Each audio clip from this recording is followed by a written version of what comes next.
Lisa était enceinte de 7 mois, montant les courses sur 3 étages tandis que son mari était assis sur le canapé à jouer aux jeux vidéo. Quand elle a finalement posé les sacs, en sueur et à bout de souffle, il l'a regardée et lui a dit « Tu deviens dégoûtante à regarder.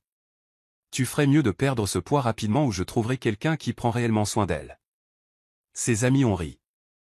Lisa a juste souri. 72 heures plus tard, il l'appelait sans arrêt en la suppliant. Lisa était assise dans une chambre d'hôtel, toujours enceinte de 7 mois, essayant de digérer tout ce qui s'était passé. Réagissait-elle de manière excessive? Était-elle en état de choc? Elle ne savait pas. Mais elle avait besoin de sortir ça quelque part. Pour le contexte, elle et Richard étaient ensemble depuis 5 ans, mariés depuis 3. Ils s'étaient rencontrés en faisant du théâtre communautaire. Elle travaillait sur les costumes pendant qu'il jouait le rôle principal. Il avait cette énergie de type musicien super charismatique, passionné par tout. Elle est tombée éperdument amoureuse. Les choses ont commencé à changer quand elle est tombée enceinte. Ce n'était pas prévu, mais après le choc initial, elle était excitée. Richard, pas tellement. Il disait toutes les bonnes choses, mais les actions parlent plus que les mots. Et ses actions consistaient à passer plus de temps à jouer avec ses amis et moins de temps à aider à la maison. Lisa se disait qu'il gérait juste le grand changement à sa manière. De plus, la grossesse avait été difficile, vomissant sans arrêt pendant 3 mois, puis l'anémie, et maintenant son dos lui donnait l'impression que quelqu'un le tordait en deux la plupart des jours, ce qui l'amenait à aujourd'hui. Elle venait de finir de travailler et s'était arrêtée chez Trader Joe's en rentrant chez elle. Il vivait dans un appartement au 3e étage sans ascenseur, et sa voiture était pleine de courses. Quand elle est rentrée, Richard était affalé sur le canapé à jouer à Call of Duty avec son casque, entouré de canettes de boissons énergisantes vides. Lisa lui a demandé s'il pouvait l'aider à monter les courses. Il l'a juste repoussé d'un geste de la main. « Je suis au milieu de quelque chose d'important. » Alors la voilà, enceinte de 7 mois, montant et descendant péniblement 3 étages avec de lourds sacs de courses. Au 6e voyage, elle était trempée de sueur, son dos hurlait, ses chevilles enflaient dans ses chaussures.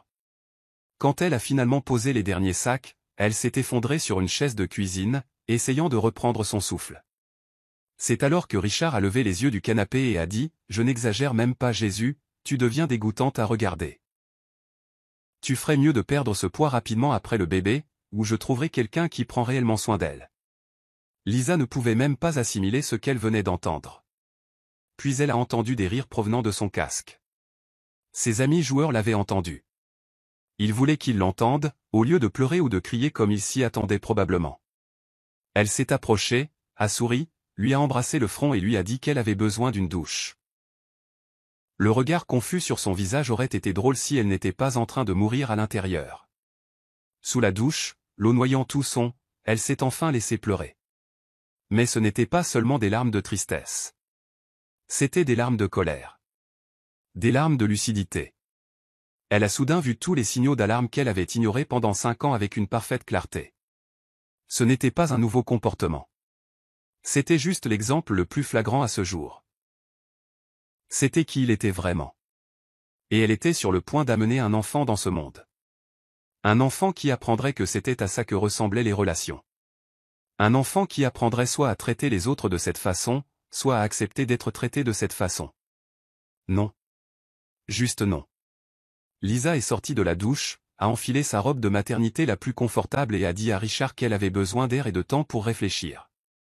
Il a à peine levé les yeux de son jeu. Elle a attrapé son sac d'hôpital, déjà prêt parce qu'elle était prévoyante, son ordinateur portable, ses documents importants, et elle est sortie. Maintenant, elle était assise dans un hôtel à environ 20 minutes de là. Elle avait appelé sa sœur, Janet, qui vivait à environ 1 heure de là. Et elle venait le lendemain pour l'aider à trouver des solutions. Richard avait appelé 2 fois et envoyé un SMS 1 fois. Il ne demandait pas où elle était. Il ne demandait pas si elle allait bien. Il demandait où étaient les restes dans le frigo. Lisa avait besoin de le quitter. Elle avait besoin de se protéger et de protéger son bébé. Mais elle était terrifiée. Elle était enceinte de 7 mois.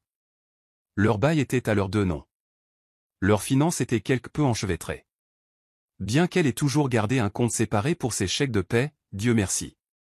Elle comptait sur un partenaire pour la garde des enfants et les dépenses.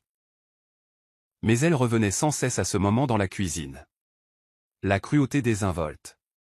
La façon dont il l'avait dit, comme s'il commentait la météo.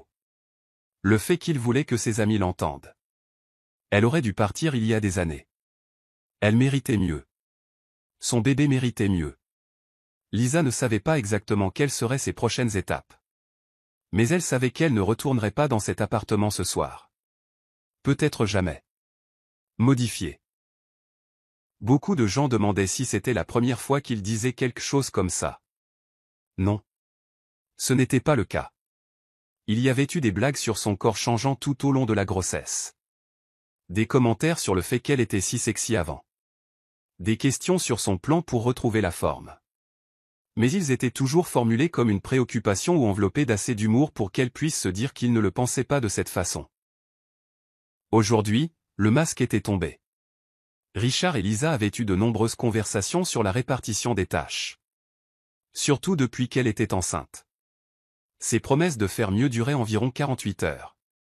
Elle avait suggéré une thérapie de couple 3 fois, mais il était toujours trop occupé.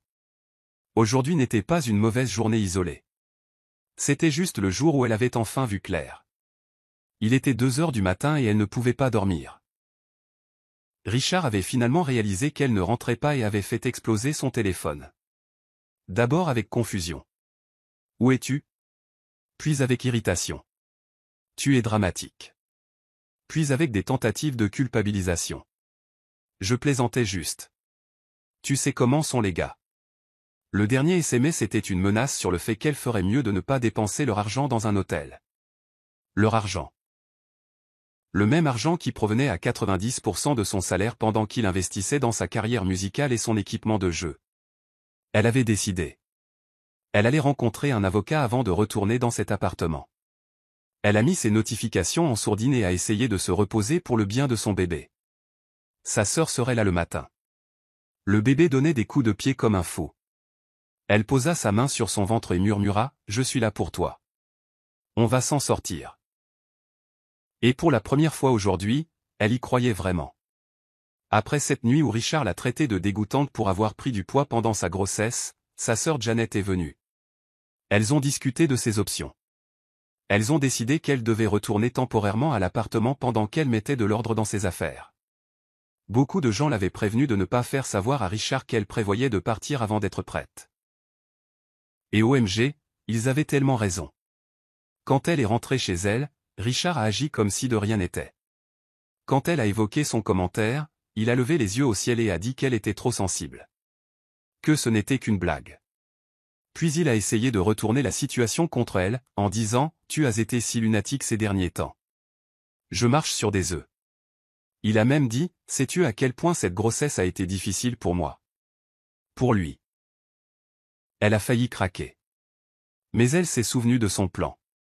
Elle a pris une profonde inspiration, s'est excusée d'avoir réagi de manière excessive et a dit qu'elle était juste fatiguée et hormonale. Le soulagement sur son visage a été immédiat. Il pensait qu'il avait gagné. Qu'elle était rentrée dans le rang. Que tout pouvait redevenir normal. Il ne savait pas qu'elle consultait déjà un avocat spécialisé en divorce. Le mois dernier avait été l'un des plus difficiles de sa vie. Elle menait une double vie. Jouant extérieurement le rôle de l'épouse enceinte et repentante tout en se préparant systématiquement à partir. Voici ce qu'elle avait fait jusqu'à présent. Elle tenait un journal détaillé du comportement de Richard, y compris les dates, les heures et exactement ce qu'il disait. Elle avait discrètement enregistré certaines de leurs conversations sur son téléphone, quand il était particulièrement méchant. Son avocat a dit que cela pourrait aider pour le divorce. Elle avait toujours fait virer son salaire sur son compte personnel, Dieu merci. Mais elle avait maintenant transféré intégralement son dépôt direct sur un nouveau compte dans une autre banque. Elle avait lentement transféré de l'argent de leur compte joint vers son compte privé par petites sommes qui n'éveilleraient pas les soupçons. En gros, elle récupérait ce qu'elle avait contribué au fil des ans. En examinant leur dossier financier, elle a découvert quelque chose qui l'a rendue malade. Richard avait une carte de crédit à son nom dont elle ignorait l'existence. Il avait accumulé plus de 5 000 $ de dettes pour son PC de jeu et d'autres choses. Elle avait signalé la fraude à la société de cartes de crédit et fourni des preuves que ce n'était pas elle. Elle avait rassemblé tous les documents importants, actes de naissance, actes de mariage, relevé bancaire, déclaration d'impôt. Tout était maintenant dans un endroit sûr en dehors de leur appartement. Sa sœur l'avait aidé à trouver un petit appartement de 2 chambres. Rez-de-chaussée, pas d'escalier, buanderie dans l'unité, immeuble sécurisé. Elle avait signé le bail la semaine dernière. Ce n'était pas luxueux mais c'était propre, sûr et à elle. Elle avait discrètement emballé les articles essentiels, rassemblant lentement ses biens vraiment importants, et les déplaçant chez sa sœur quand Richard n'était pas là. Rien d'assez évident pour qu'il le remarque. Elle avait aussi acheté un téléphone prépayé dont Richard ne connaissait pas l'existence. Son téléphone habituel restait avec elle et fonctionnait normalement, mais elle avait une sauvegarde qu'il ne pouvait pas suivre. Vivre cette double vie avait été épuisant, surtout à 8 mois de grossesse. Ses chevilles étaient constamment enflées. Son dos lui faisait mal tout le temps. Le bébé avait l'impression de faire du parcours sur sa vessie et ses côtes simultanément. Mais chaque pas qu'elle faisait vers la liberté lui donnait de la force.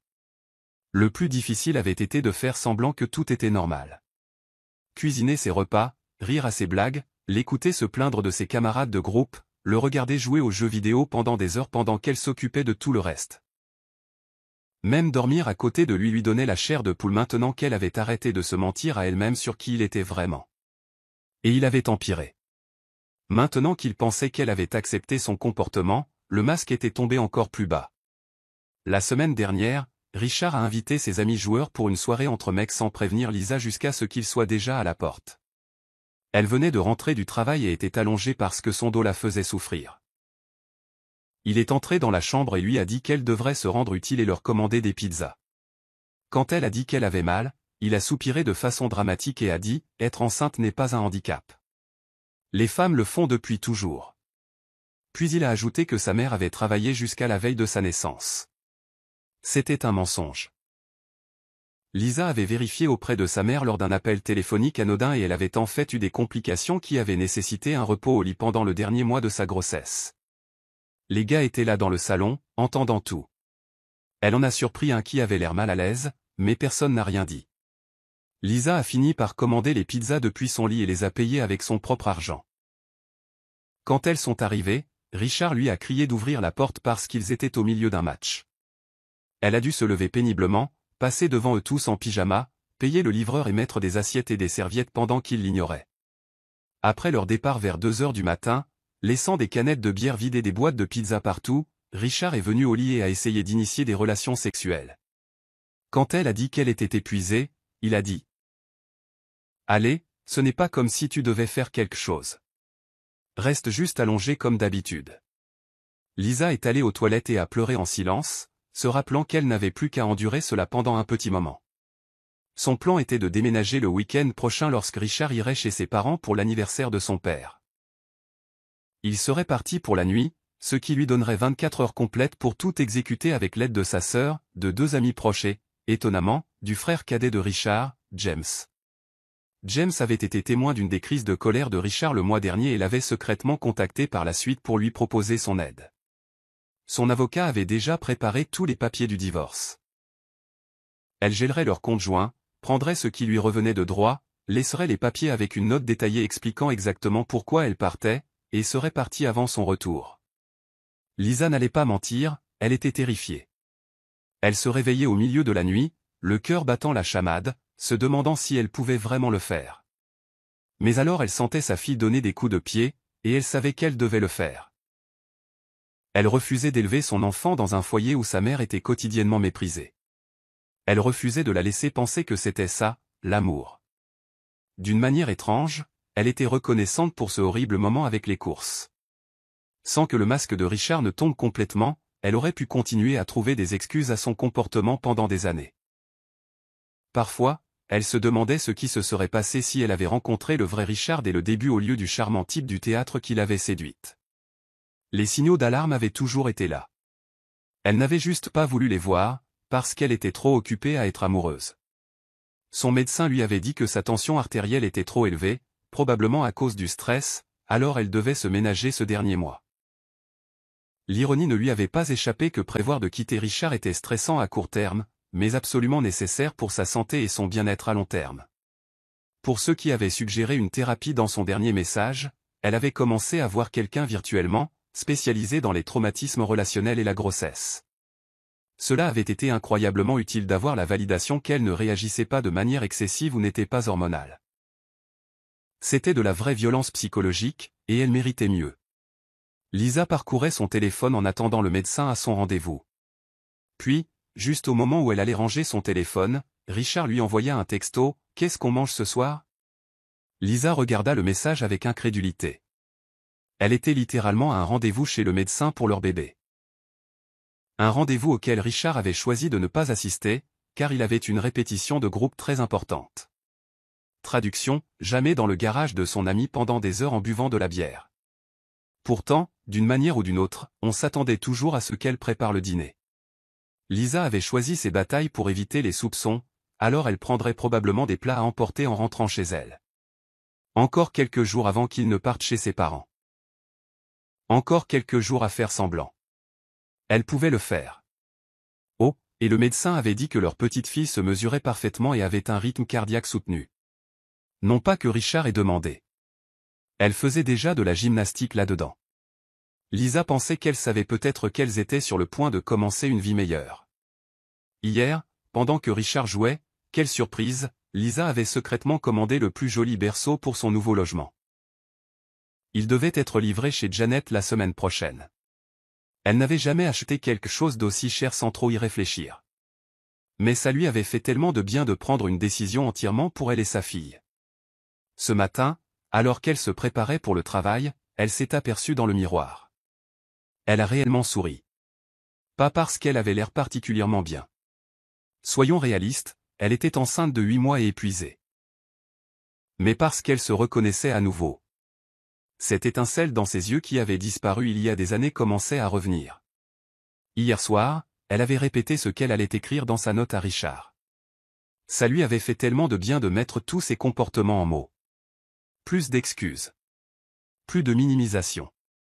Juste la pure vérité sur qui il était et pourquoi elle partait. Lisa avait toujours peur de faire ça seule. La maternité célibataire n'était pas dans son plan de vie. Mais rester avec Richard lui coûterait son respect de soi. Et finalement sa santé mentale. Et quel genre de mère pourrait-elle être alors? Encore quelques jours.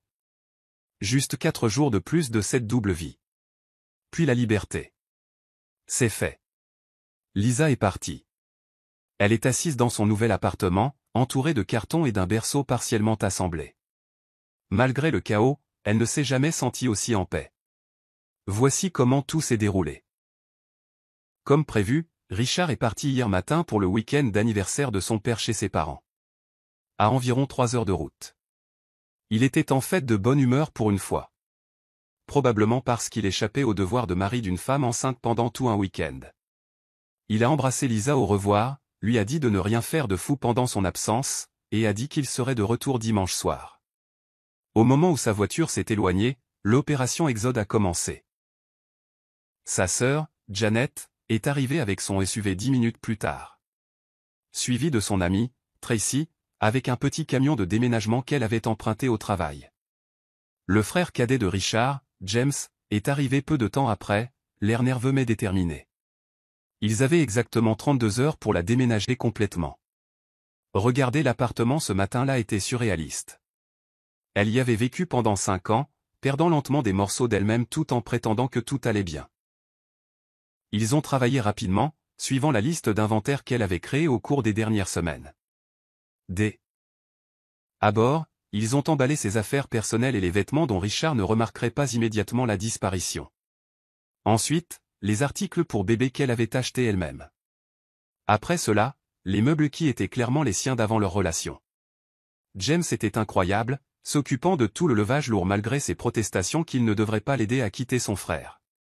À un moment donné, il s'est arrêté en sortant sa commode et a dit « Richard est mon frère, mais ce qu'il te fait est mal. Ma mère nous a élevés mieux que ça. » Cela a failli faire pleurer Lisa là, dans le couloir. Le moment le plus satisfaisant a été de débrancher le précieux PC de jeu de Richard. Celui qu'il avait frauduleusement acheté en utilisant une carte de crédit à son nom. Elle l'a soigneusement emballé dans sa boîte d'origine pendant que James regardait maladroitement. Elle pouvait dire qu'il était partagé entre la loyauté familiale et faire ce qui était juste.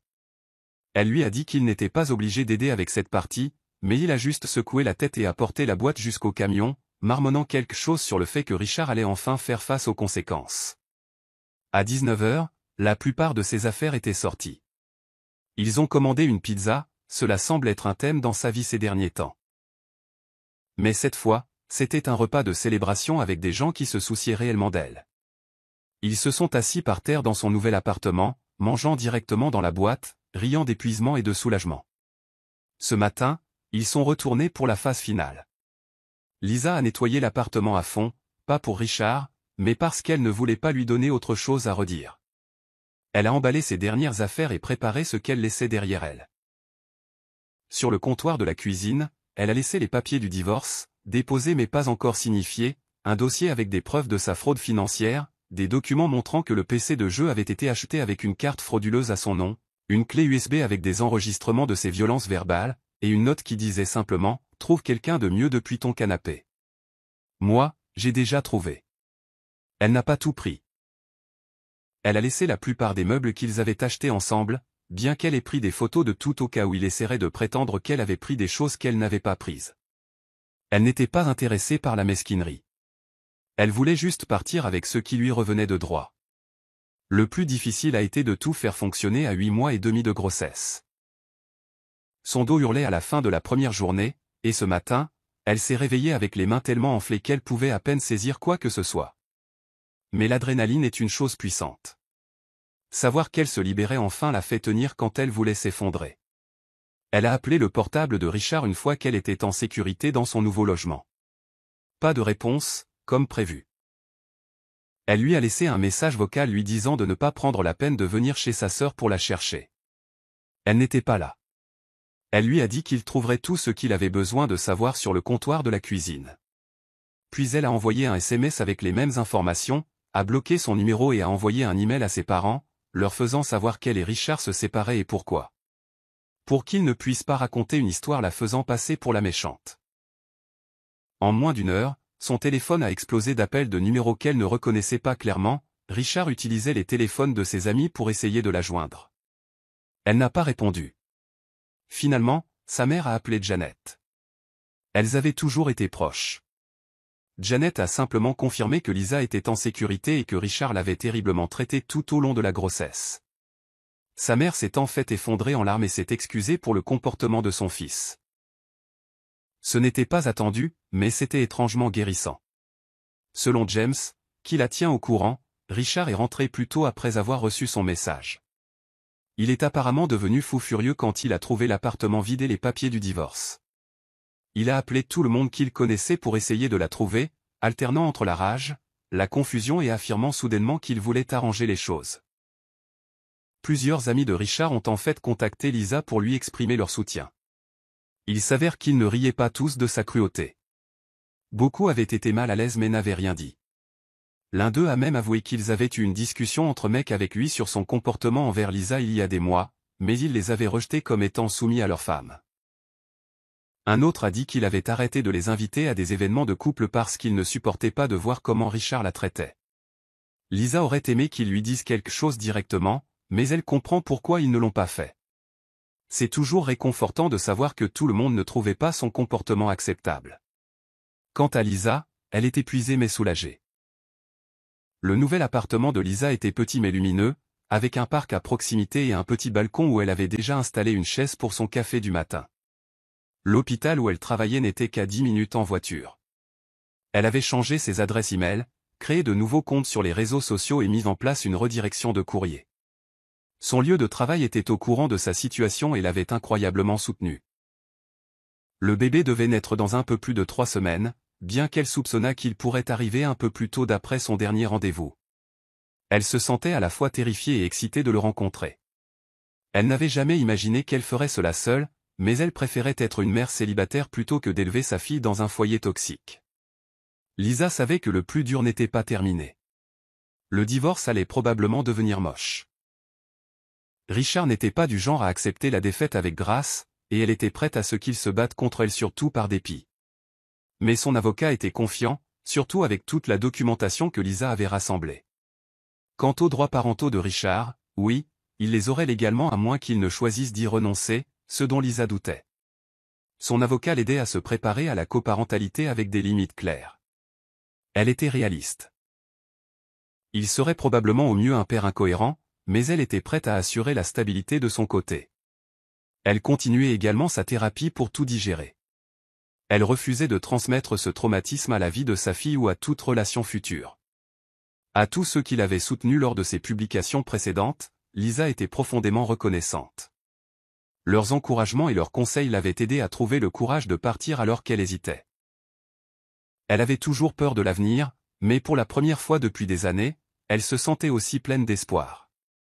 Richard venait d'envoyer un email puisqu'elle avait bloqué son numéro. Il disait qu'il venait chez Janet ce soir pour parler, et que Lisa faisait une énorme erreur. Elle avait déjà alerté Janet, qui l'avait informé que Lisa n'était pas là, et que s'il se présentait, elle appellerait la police pour violation de propriété. Lisa a également documenté cela au cas où elle aurait besoin de demander une ordonnance de protection. Richard s'est présenté chez Janet à 23h malgré qu'on lui ait dit que Lisa n'était pas là. Janet n'a pas ouvert la porte, mais son voisin l'a enregistré en train de crier et de frapper à sa porte pendant près de 10 minutes avant de partir. Il a également laissé toutes leurs photos de mariage sur son porche avec une note disant « J'ai jeté tout ce que nous avons construit ». L'ironie de le voir soudainement se soucier de leur mariage n'a pas échappé à Lisa. Ce matin, il a de nouveau envoyé un email. Cette fois, son ton avait complètement changé. Il s'est excusé, disant qu'il n'avait pas réalisé à quel point son comportement l'affectait. Il a promis de changer, d'aller en thérapie et d'être un meilleur père. L'ancienne Lisa aurait pu hésiter. La nouvelle Lisa a vu clair, c'était une tactique de manipulation. Il avait perdu le contrôle, et maintenant il se dépêchait de le récupérer. Ses excuses ne concernaient que lui, ce qu'il ressentait, ce qu'il voulait, à quel point c'était difficile pour lui. Pas une seule fois il n'a reconnu les manières spécifiques dont il l'avait blessé ou comment son comportement pourrait affecter leur enfant. Elle n'a pas répondu. Son avocat lui avait déconseillé toute communication directe qui ne passerait pas par les voies légales à ce stade.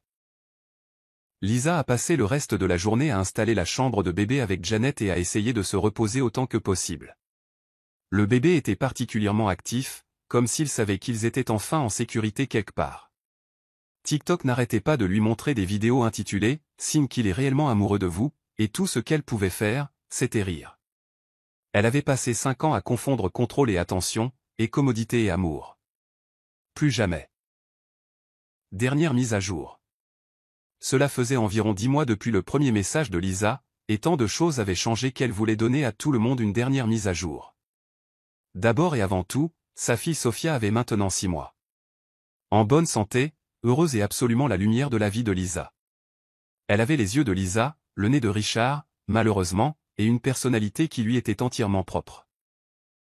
Sophia avait commencé à s'asseoir sans aide la semaine dernière et était actuellement obsédée par un paresseux en peluche que Janet lui avait acheté. Sa chose préférée était quand Lisa lui chantait des chansons en dansant dans la cuisine, ce que Lisa faisait souvent parce que le rire de Sophia était le plus beau son de l'univers.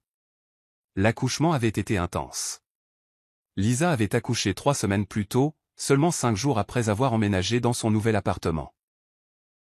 Janet avait été sa partenaire d'accouchement, et elle avait été incroyable. Après 19 heures de travail, dont 3 heures de poussée, Sophia est arrivée à 6h22, hurlant à plein poumon. Au moment où ils l'ont placée sur la poitrine de Lisa, elle a su que chaque décision difficile qu'elle avait prise en valait absolument la peine. Elle n'avait pas informé Richard lorsqu'elle était entrée en travail. Son avocat lui avait conseillé qu'elle n'y était pas obligée, et après son comportement erratique suite à son départ, elle n'avait pas voulu ajouter de stress inutile à une situation déjà accablante. Elle l'a informé de la naissance de Sophia le lendemain, par email. Elle a joint une photo officielle de Sophia, pas une avec elle-même dessus, ainsi que des informations de base sur la santé de leur fille et les détails de la naissance. Sa réponse avait été un désordre complet. D'abord, il était en colère qu'elle ne l'ait pas appelé. Ensuite, il a exigé de voir sa fille immédiatement. Ensuite, il a accusé Lisa d'utiliser Sophia comme un pion. Son avocat s'est chargé de toute communication à partir de ce moment-là, expliquant que compte tenu de son comportement récent, toutes les visites seraient établies par les tribunaux. Maintenant, voici quelque chose que Lisa n'avait jamais partagé auparavant, peut-être son moment le plus mesquin, mais le plus satisfaisant, de toute cette saga. Vous vous souvenez comment, pendant sa grossesse, Richard lui avait dit qu'elle devenait dégoûtante à regarder? Comment il avait dit qu'elle devait perdre rapidement le poids du bébé? Eh bien, quand Sophia avait environ 3 mois, et que Lisa commençait enfin à se sentir à nouveau elle-même, Lisa a fait quelque chose d'assez épique. Pendant la procédure de divorce, ils ont découvert que Richard cachait de l'argent sur un compte séparé. Son avocat s'est battu avec acharnement, et elle a obtenu une part importante de ses fonds, puisqu'il s'agissait techniquement de biens matrimoniaux. Au lieu de tout mettre en épargne comme une adulte responsable, elle a décidé qu'elle et Sophia méritaient une pause. Elle leur a réservé un voyage de 5 jours dans un complexe hôtelier en bord de mer en Floride. Sa sœur, Janet, est venue pour l'aider avec Sophia, et pour la première fois depuis une éternité, Lisa s'est réellement détendue.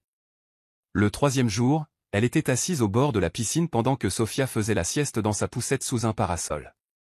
Elle portait son premier bikini depuis avant la grossesse. Son corps était différent.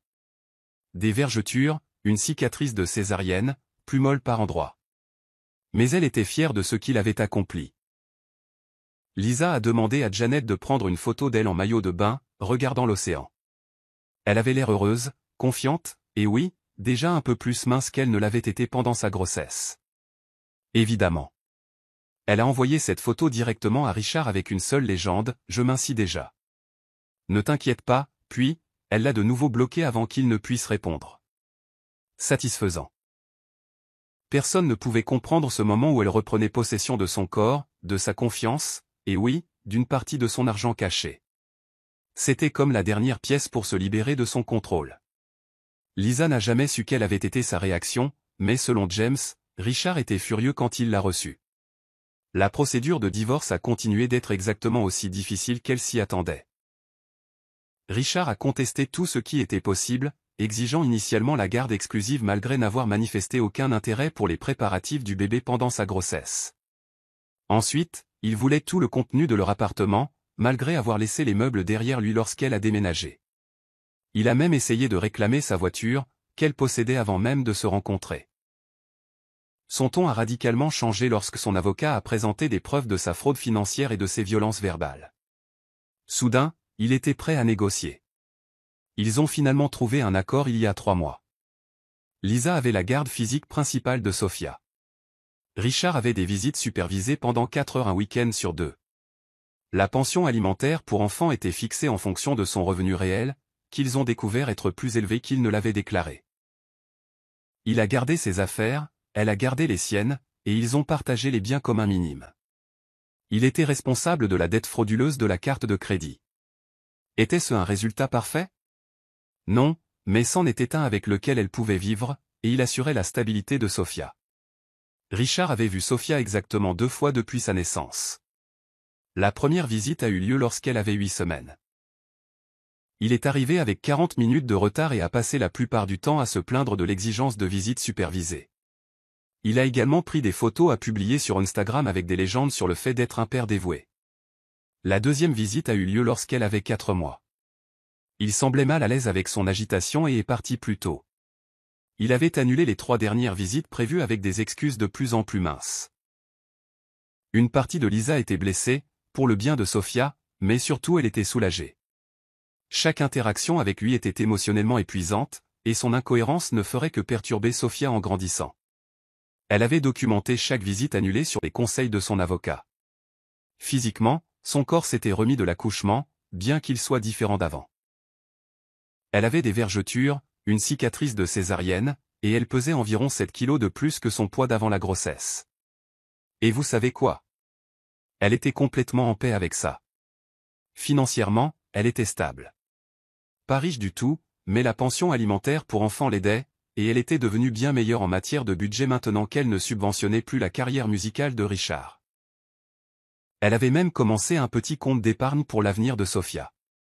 Quant à Richard, aux dernières nouvelles par des amis communs. Il racontait à tout le monde qu'elle avait eu une psychose postpartum et qu'elle lui avait volé sa fille et son argent. Pratiquement, il a omis la partie où il a commis une fraude financière et abusé verbalement de sa femme enceinte. Son Instagram était plein de messages sur la lutte pour ses droits de père, malgré l'annulation continue de ses visites. Idiot classique. Parfois, elle repensait à ce jour avec les courses. Comment, à l'époque, cela lui avait semblé le pire moment de sa vie. Mais en réalité, c'était le moment qui l'avait sauvée. Elle vient de recevoir un SMS d'un numéro qu'elle ne reconnaissait pas. C'était la mère de Richard qui prenait des nouvelles de Sophia et demandait si elle pouvait lui rendre visite un de ces jours. Contrairement à Richard, elle avait respecté les limites de Lisa et semblait sincèrement se soucier de sa petite fille. Lisa envisageait d'autoriser des visites supervisées avec elle, séparément du temps de Richard. Sophia méritait de connaître les membres de sa famille qui l'aimeraient de manière constante et respectueuse. C'était une bataille pour le contrôle. Et Léla en avait fini d'être une victime. Mais ce qui s'était passé ensuite, comment le monde avait basculé, comment les gens avaient réagi, c'est ce à quoi elle ne s'attendait pas. La chute en disgrâce que Martin était sur le point de connaître ne faisait que commencer. Le lendemain matin de la fête, les appels téléphoniques commencèrent. D'abord, ce fut Martin, bien sûr. Elle s'y attendait. Il arpentait probablement les lieux, enragé, essayant de s'expliquer. Peut-être essayant de justifier les insultes qu'il lui avait lancées. Mais Léla ne décrocha pas. Elle ne supportait pas de l'entendre tenter de déformer l'histoire. Comme si c'était elle qui s'était donnée en spectacle. Puis vinrent les appels de ses collègues. Chacun avait un ton similaire. Gêné, incertain, mal à l'aise. Il savait, tout comme Martin, que tout avait changé. Il n'y eut pas d'excuses, pas de remords. Juste un étrange sentiment d'autopréservation. Ils avaient tous ri quand il avait fait ses commentaires cruels sur Léla. Ils l'avaient tous humilié avec lui. Mais maintenant, en tant que fille de l'homme le plus riche de la ville, la situation était différente. C'était maintenant à leur tour d'avoir peur. Léla ne décrocha aucun de ses appels non plus. Elle n'avait pas besoin de leurs excuses, de leurs paroles creuses. Elle n'était plus un pion dans leur jeu. Elle n'était pas une blague. Mais ensuite, il y eut l'appel qu'elle redoutait, celui de son père. Léla. Sa voix était ferme mais teintée d'inquiétude. « Comment vas-tu » Elle ferma les yeux, sentant le poids de ses mots. Son père, la seule personne qui l'avait toujours protégée, qui l'avait mise en garde contre Martin dès le début, avait maintenant vu la vérité se dérouler sous ses yeux. Il avait été forcé d'assister à la cruauté qui avait fait partie de sa vie pendant des années. « Je vais bien, papa. » dit-elle doucement, bien que la boule dans sa gorge trahît ses paroles calmes. « Je suis juste en train de tout assimiler. » Son père marqua une pause. Elle pouvait entendre le bruit de papier froissé en arrière-plan. Le bruit familier de son bureau. « Je sais que c'est beaucoup, Léla. Mais tu dois comprendre quelque chose. Cet homme, Martin, il ne te mérite pas, il ne l'a jamais fait. Tu as toujours été trop bien pour lui. Je sais que tu voulais croire en lui. Mais il n'est rien de plus qu'un parasite. » Les paroles de son père, aussi dures soient-elles, furent comme une libération. Pour la première fois depuis longtemps, Léla sentit le poids de ses propres choix s'alléger. Elle n'était pas seule. Son père avait toujours su qu'elle méritait mieux. Et maintenant, il se tenait à ses côtés. « J'ai réfléchi, Léla, » continua son père. « Nous devons nous assurer que tu es en sécurité, que tu es en position de prendre le contrôle de ton propre avenir. Je veux que tu reviennes ici pendant un certain temps. Nous parlerons de tout. L'entreprise, les actifs, ce qui t'attend ensuite. » Léla hocha la tête, même si son père ne pouvait pas la voir. Elle savait qu'il voulait bien faire, mais une partie d'elle ne pouvait ignorer la question persistante dans son esprit. Et maintenant ? Malgré tout, Léla savait qu'elle devait l'affronter à un moment donné. La vérité devait être dite. Plus de dissimulation, plus de silence imposé à elle-même. Elle devait lui faire comprendre qu'il ne s'agissait pas seulement de lui qui se moquait d'elle devant ses collègues. Il s'agissait de tout ce qu'il lui avait fait subir pendant leur mariage. L'appel téléphonique arriva tard dans l'après-midi. Ses doigts tremblaient alors qu'elle décrochait le téléphone. Le poids du moment s'installant. Elle ne savait pas à quoi s'attendre de la part de Martin. Mais elle ne pouvait plus le laisser contrôler le récit. Léla, sa voix était tendue, presque désespérée. « Je ne sais pas ce qui s'est passé hier soir. Je ne sais pas ce qui m'a pris. Mais tu dois rentrer à la maison. Tu ne comprends pas ce que tu as fait. Ce que cela va nous faire. À l'entreprise. » Elle le coupa, sa voix ferme et froide. « Non, Martin. Je comprends parfaitement bien ce qui s'est passé hier soir. Et ce que tu as fait.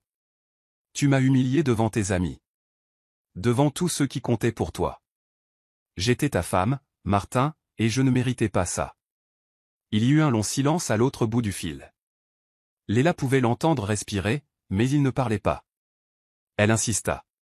Je ne reviens pas. J'en ai fini avec ce mariage. J'en ai fini avec toi. Sa réponse fut un grognement de frustration. Tu crois que tu peux simplement t'en aller comme ça? Tu crois que tu peux tout laisser derrière toi? Tu ne sais même pas ce que tu fais. Tu ne peux pas juste. Je suis déjà parti, Martin. Tu ne l'as juste pas encore réalisé. La ligne devint silencieuse. Pendant longtemps, Léla resta assise dans le silence de sa chambre. Le poids de ce qu'elle venait de faire s'abattant sur elle comme un lourd manteau. Ce n'était pas seulement la fin de son mariage.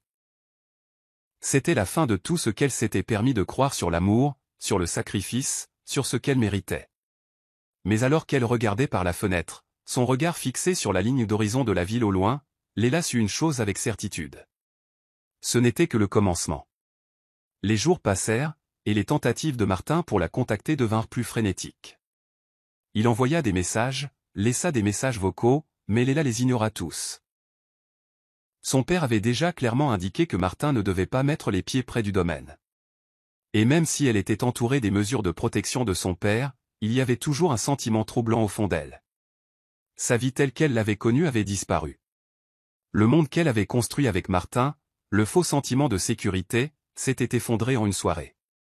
Mais maintenant, un nouveau chapitre était sur le point de commencer.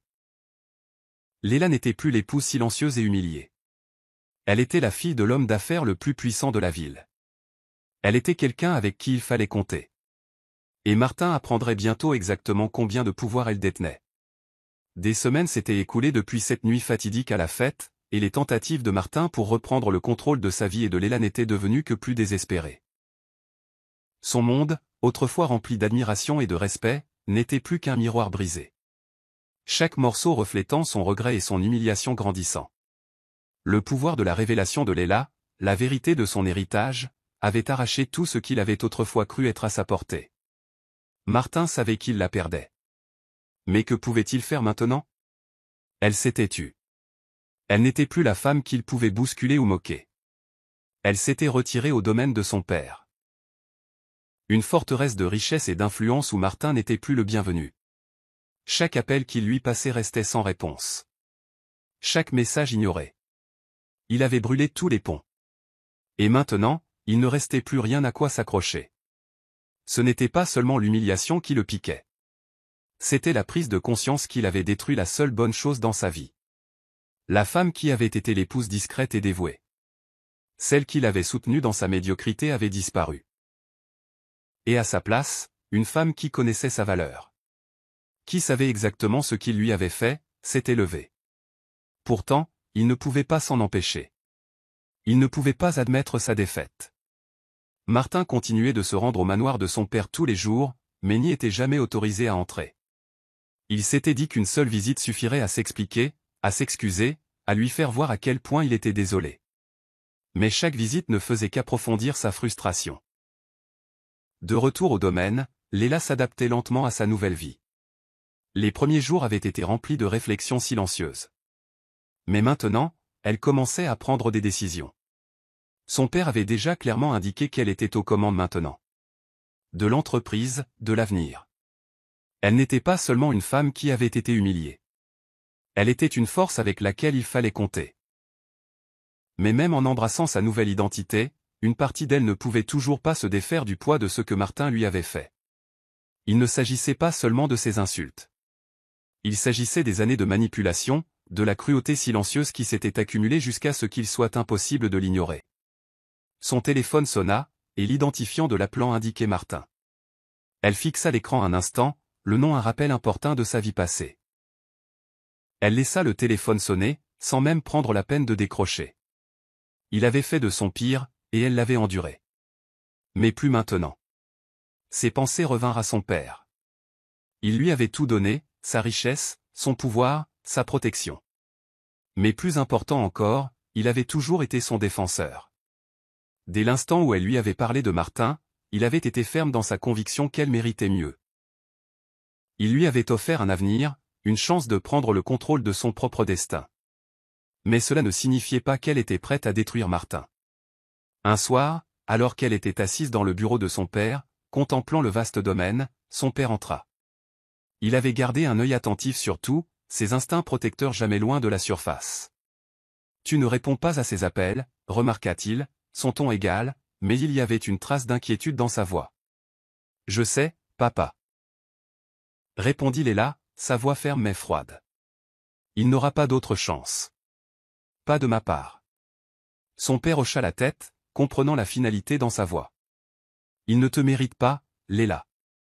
Et tu mérites tellement plus que lui. » Léla laissa échapper un long soupir, ses mains se joignant sur le bureau devant elle. « Je sais, mais je ne peux pas être celle qui le ruine. Je ne le détruirai pas, il a fait ses choix, et j'ai fait les miens. Mais je ne serai pas celle qui l'achèvera. » Son père haussa un sourcil, surpris par le changement soudain de son ton. « Léla, tu as le pouvoir de le faire. Tu as vu comment les gens se retournent contre lui. Il est faible, et sa réputation est en lambeaux. Tu pourrais l'exposer. T'assurer que tout le monde sache exactement quel genre d'homme il est. » « Je pourrais, » dit doucement Léla, son regard lointain. « Mais je ne vais pas le faire. Je ne m'abaisserai pas à ce niveau. » Son père n'insista pas davantage. Mais le regard dans ses yeux lui disait qu'il était toujours méfiant. « Sois juste prudente, ma chère. Les gens comme lui ne changent pas facilement. » Alors que Léla poursuivait sa vie, le monde de Martin continuait de s'effondrer. Les retombées de la fête, de son comportement, commençaient à faire des ravages. Ses collègues prirent leur distance avec lui. Il n'était plus disposé à faire confiance à un homme qui avait été si facilement humilié par sa propre femme. L'entreprise qu'il avait autrefois rêvé de diriger lui échappait maintenant. Et chaque porte qui lui avait autrefois été ouverte semblait maintenant fermée. Sa réputation avait été ternie au-delà de toute réparation. Il n'était plus l'homme qu'il était autrefois. La figure confiante et charmante qui avait facilement captivé ceux qui l'entouraient. Il était devenu un exemple à ne pas suivre, une figure de moquerie. Mais malgré tout, il s'accrochait toujours à l'espoir que Léla lui pardonnerait. Que d'une manière ou d'une autre, il pourrait retourner à la vie qu'il avait connue. Mais Léla avait pris sa décision, et il n'y avait pas de retour en arrière possible. Martin avait sous-estimé sa force. Sa capacité à surmonter l'humiliation. Il avait pensé qu'elle serait toujours l'épouse discrète et soumise. Mais elle ne l'était pas. Elle était une femme avec un héritage, avec du pouvoir, et avec un avenir qui ne l'incluait plus. Les semaines se transformèrent en mois, et la vie de Léla continua de s'épanouir. Elle prit les rênes de l'entreprise de son père avec confiance. Reconstruisant l'héritage qui avait été menacé par son mariage. Elle n'était plus la femme qui avait silencieusement enduré les insultes. La femme qui avait été négligée et rejetée. Elle était l'héritière d'une des familles les plus puissantes de la ville, et elle avait appris la valeur de l'estime de soi. Un après-midi, alors qu'elle était assise au bureau, examinant des propositions commerciales, un coup à la porte interrompit ses pensées. Son père entra, tenant une enveloppe à la main. « Ceci est arrivé pour toi, » dit-il en la lui tendant. Léla l'ouvrit et trouva une lettre de Martin, son écriture à peine lisible, ses mots tremblants. « Léla, » commençait-elle. « Je ne peux commencer à exprimer à quel point je suis désolé. J'ai tout perdu, et je sais que je ne mérite pas ton pardon, mais je te supplie de me donner une dernière chance. J'ai réalisé à quel point j'avais tort. S'il te plaît Léla, je suis perdu sans toi. » Elle lut la lettre en silence, le cœur lourd d'un mélange d'émotions. Elle s'y attendait, s'attendait à ce qu'il revienne en rampant, à ce qu'il implore son pardon. Mais elle avait déjà fait son choix. Avec un calme soupir, elle mit la lettre de côté. « Il est trop tard Martin », se chuchota-t-elle. Son père, la regardant, sut que Léla s'était enfin affirmée. Elle n'était pas la femme qui avait autrefois été humiliée. Elle était forte, résiliente et unapologétiquement elle-même. Et pour la première fois, Léla sentit le poids de son passé se lever complètement. Les appels de Martin cessèrent. Les offres qu'il recevait autrefois se tarirent. Sa vie, autrefois pleine de possibilités, n'était plus qu'une coquille vide. Au fil des ans, le monde continua d'avancer, le laissant derrière. Léla, en revanche, s'épanouit. L'héritage de son père était maintenant le sien à poursuivre, et elle était déterminée à en faire le sien. Elle avait trouvé la paix, non pas en cherchant la vengeance, mais en lâchant prise. En fin de compte, ce n'était pas la richesse, le pouvoir ou l'héritage qui avait rendu Léla forte. C'était sa capacité à s'élever au-dessus des ténèbres, à se pardonner et à prendre enfin le contrôle de son propre destin. Et cela, en fin de compte, fut la plus grande victoire de toutes.